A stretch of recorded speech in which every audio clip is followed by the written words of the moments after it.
Tenang dulu, tenang. Gelisah itu tidak merubah hasil. Marah-marah itu tidak menyelesaikan persoalan. Memvonis diri itu tidak menghentikan takdir yang sedang berlangsung. Tenang dulu, kata Allah itu. Damaikan dulu hatimu, tenang dulu.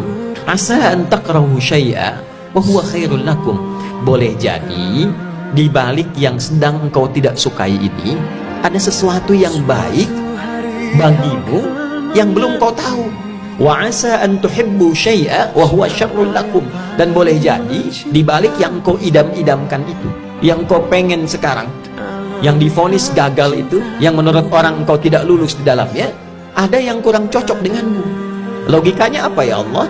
Wallahu ya'lamu wa antum la ta'lamun. Karena Allah itu lebih tahu masa depan, lebih komprehensif pengetahuannya, sedangkan engkau itu terbatas pengetahuannya. Yang engkau inginkan mungkin sekarang menyenangkan engkau, tapi boleh jadi ada yang tidak cocok besok, ada yang tidak sesuai untuk keluargamu di pekan depan, ada yang gak bagus untuk masa depanmu. Engkau menginginkan yang sekarang, menurut pandanganmu aku memberikan yang terbaik bahkan untuk masa depanmu. Hati-hati.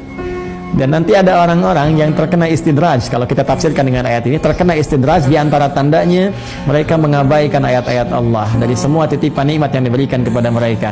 Mereka abaikan norma-norma kebaikan. Summun, ya, summun. Ini di tafsir disebutkan an sama'il haqqi, ya. Jadi summun, mereka itu tuli, nggak bisa mendengar nasihat-nasihat kebaikan. Ya. Kemudian bukmun, ya, itu bisu. Jadi ada dua sisi ini. Jadi sudah nggak peka kepada kebenaran. Jadi kalaupun ada nilai-nilai kebenaran nggak bisa diperjuangkan dengan jabatannya. Hati-hati ya, nggak ada nilai kebaikannya. Jadi kan di dalam Al-Quran hal-hal yang menyimpang dari kebaikan sudah digambarkan dengan zulumat, minal zulumati ilan nur, dari kegelapan kepada cahaya. Ya, harta benda juga begitu. Jadi oleh Allah diibaratkan orang yang punya kehidupan mewah, fantastis, harta dan sebagainya, tapi tidak memberi manfaat, maka zulumat, seakan-akan dia tinggal dalam suasana gelap. Ya, tinggal dalam suasana gelap. Maka nanti di surah Al-A'rafnya, kalau kita kembali ke ayat sebelumnya, di ayat ke-40-nya, kita akan dapati kadzabu bi ayatina wastakbaru anha. Ya, mereka orang-orang yang mendustakan ayat-ayat itu, sengaja menepikannya sehingga berlangsung istidraj dalam kehidupan mereka dan merasakan hebat, yang merasakan kesombongan dengan semua itu, dengan tidak mengindahkan nilai-nilai kebaikan. Maka ulaika ashabun nar, maka mereka itu Allah akan ancam kalau nggak sempat bertobat selama hidupnya, boleh jadi akan jadi teman di neraka, ya, teman neraka dalam kehidupan abadinya kelak saat di akhirat. Raka'atul fajri khairum minad dunya wa ma fiha.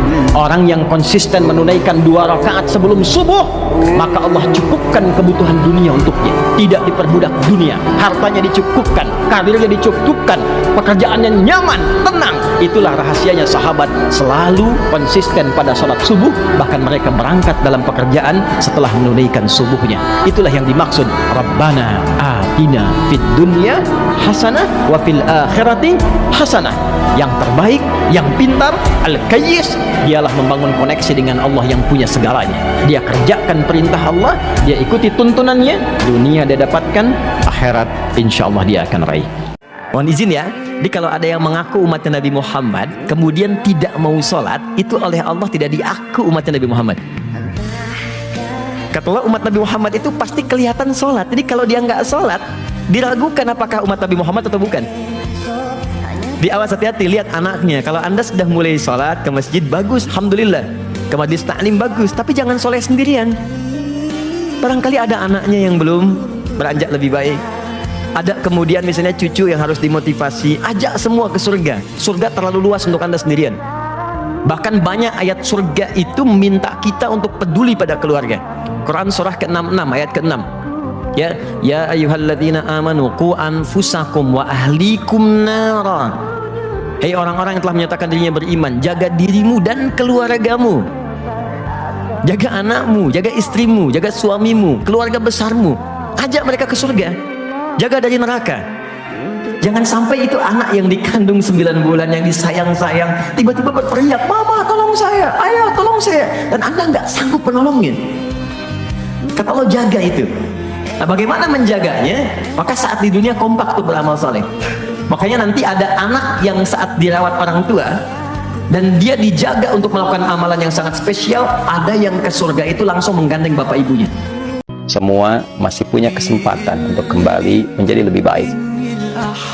Seberat apapun kesalahan yang pernah dilakukan, sehitam apapun dosa yang pernah diperbuat, selalu kita masih memiliki hak untuk menjadi pribadi yang lebih baik sepanjang kita mau kembali dan menanamkan keyakinan yang kuat pada diri kita bahwa Allah tidak pernah memberikan satu batasan untuk memutus rahmat-Nya demi mengampuni kita sebagai hamba-Nya. Pastikan semua yang melekat pada diri kita itu disukai oleh Allah. Jangan pernah cari yang haram. Berat timbangan kita saat kembali kepada Allah. Nabi sampaikan setiap yang haram masuk ke perut diri kita ini, itu sama sahaja dengan bahan bakar neraka. Sama kita mengumpankan diri kita ke dalam neraka.